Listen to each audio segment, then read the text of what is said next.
Beaucoup de personnes souffrent d'un mal lié aux cheveux. C'est quoi? C'est l'alopécie. Oui, vous l'aurez compris, dans cette vidéo, nous allons parler d'alopécie. Quelle est sa définition? Quelles sont les formes d'alopécie? Comment est-ce qu'on peut y remédier? Et surtout, à la fin, restez scotchés pour connaître cette potion, ce mélange très surprenant qui aide à faire repousser les cheveux. Alors, on se retrouve après le générique.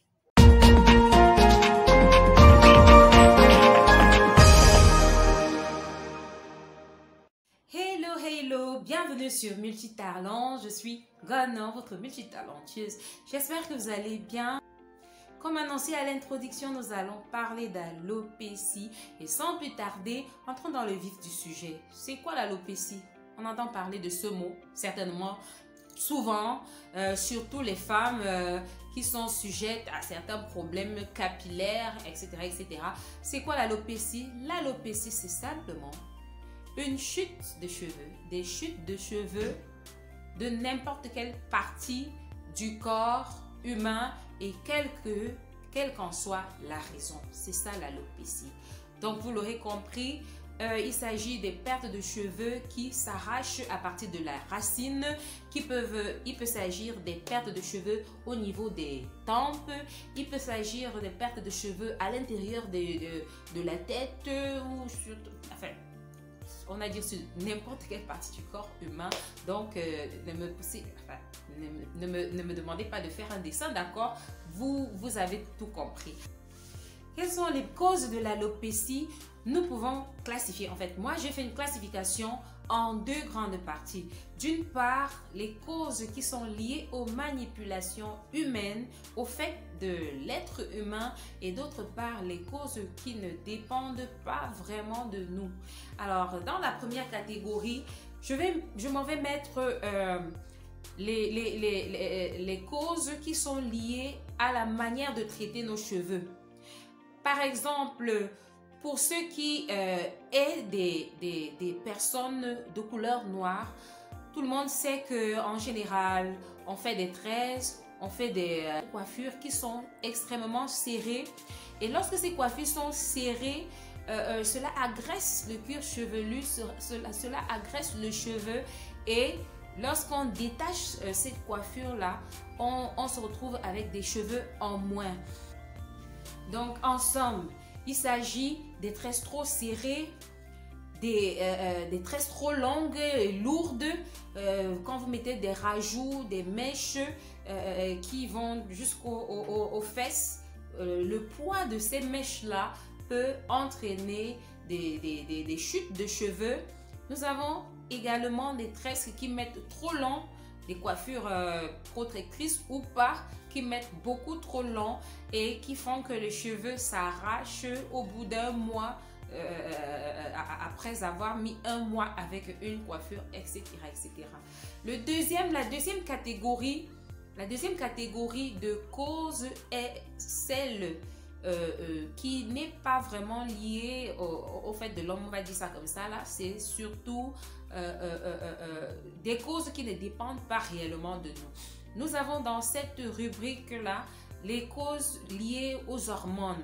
Par exemple, l'état d'une femme enceinte avec les changements hormonaux, les hormones qui sont à plein à craquer, on va dire ça comme ça là, les hormones qui sont vraiment débordantes. On se retrouve en train parfois de perdre des cheveux, les changements hormonaux. Nous avons des carences également. Lorsqu'on a des carences en les fers comme les vitamines, etc. Nous pouvons observer des chutes de cheveux, des pertes de cheveux. Nous avons également les prises de certains médicaments, certaines chimiothérapies, certaines radiothérapies, certains dysfonctionnements liés à la glande thyroïde, des allergies, des brûlures, des blessures, des infections. Maintenant que nous avons fait à peu près le tour des causes de l'alopécie, quelles sont les formes d'alopécie? Il existe deux grandes catégories d'alopécie. L'alopécie cicatricielle où le follicule pileux est déjà touché et les cheveux ne peuvent plus repousser, et l'alopécie non cicatricielle où le follicule pileux n'est pas endommagé et la repousse des cheveux possible. Nous pouvons donc citer 4 types d'alopécie que l'on va classer sous ces deux grands ensembles, et cela dépendra des causes, cela dépendra des traitements, etc. Et ce n'est que au bout du résultat, lorsqu'on observe un résultat ou pas, que l'on saura s'il s'agit d'une alopécie cicatricielle ou pas. Alors, ainsi donc, nous avons comme sous-catégorie, comme sous-forme d'alopécie, l'alopécie androgénique ou calvitie masculine. Elle est d'origine génétique et oui, peut se soigner si et seulement si le follicule pileux n'est pas détruit. C'est pour ça que vous verrez certaines personnes un jour avec une calvitie et après avoir utilisé certains traitements, voir observer une repousse de cheveux. Ce n'est pas de la magie, c'est simplement scientifique. La pelade ou alopécie aréata, caractérisée par la présence de quelques plaques dégarnies sur certaines parties. L'effuvium tollégène, forme d'alopécie liée à la grossesse, à la prise de certains médicaments, au stress, certaines interventions chirurgicales. Comme autre forme d'alopécie, nous avons l'alopécie diffuse clairsémée qui généralement est observée chez les aînés, les seniors, c'est-à-dire les personnes âgées. Donc avec l'âge, il peut arriver que certaines personnes perdent leurs cheveux, ce qui n'est que un processus naturel. Comment se traite l'alopécie? L'alopécie peut se traiter par voie médicamenteuse. Il y a certains médicaments, il y a certains produits dans des pharmacies qui permettent de remédier aux problèmes de chute de cheveux. Nous avons également des traitements naturels à base de certains produits, de certains mélanges que beaucoup de personnes dont beaucoup de personnes font la promotion ici sur YouTube, notamment le gingembre, râper le gingembre et appliquer sur les tempes si c'est le cas, les tempes, ou alors faire une application sur toute la tête.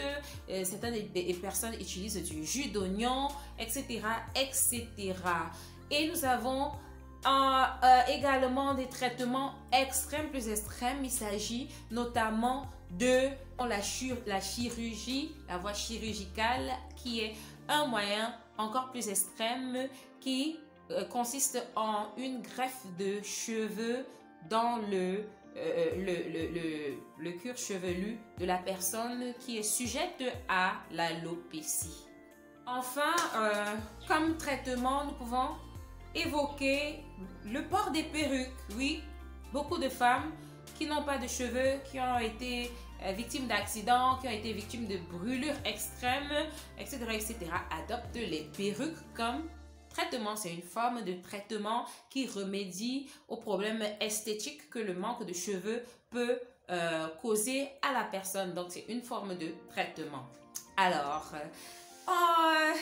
quelle est cette formule, quelle est cette potion qui permet de faire repousser les cheveux et qui est liée à l'araignée?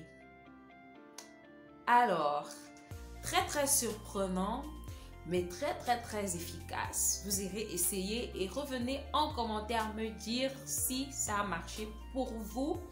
Voilà, il s'agit de quoi? Il s'agit de prendre votre huile pour cheveux, votre huile de cheveux, d'accord, et d'y introduire une poudre. Donc, toute personne hygiénique a horreur des toiles d'araignée. Moi, en tout cas, j'ai horreur des toiles d'araignée. Mais seulement pour cette recette magique, incroyable, surprenante. Vous allez devoir vous empêcher d'enlever les toiles d'araignée dans votre maison. Vous les laissez s'accumuler, d'accord, une certaine quantité. Vous allez les récupérer, ces toiles d'araignée, en faire peut-être une boule, vous voyez, faire griller au feu ou vous mettez même dans une poêle, vous faites griller, sécher pour que vous puissiez obtenir une poudre et puis vous mettez cette poudre dans votre huile pour cheveux et appliquez. Attention, ça marche, regardez, regardez, ça repousse. Alors, cette vidéo s'achève. J'espère que elle vous a plu. N'hésitez pas, abonnez-vous à ma chaîne. Mettez un pouce si vous avez trouvé la vidéo intéressante. N'hésitez pas à partager car ça peut aider une personne. Ça peut aider une personne même si ce n'est pas vous, d'accord? Alors, on se dit à plus. Bye bye.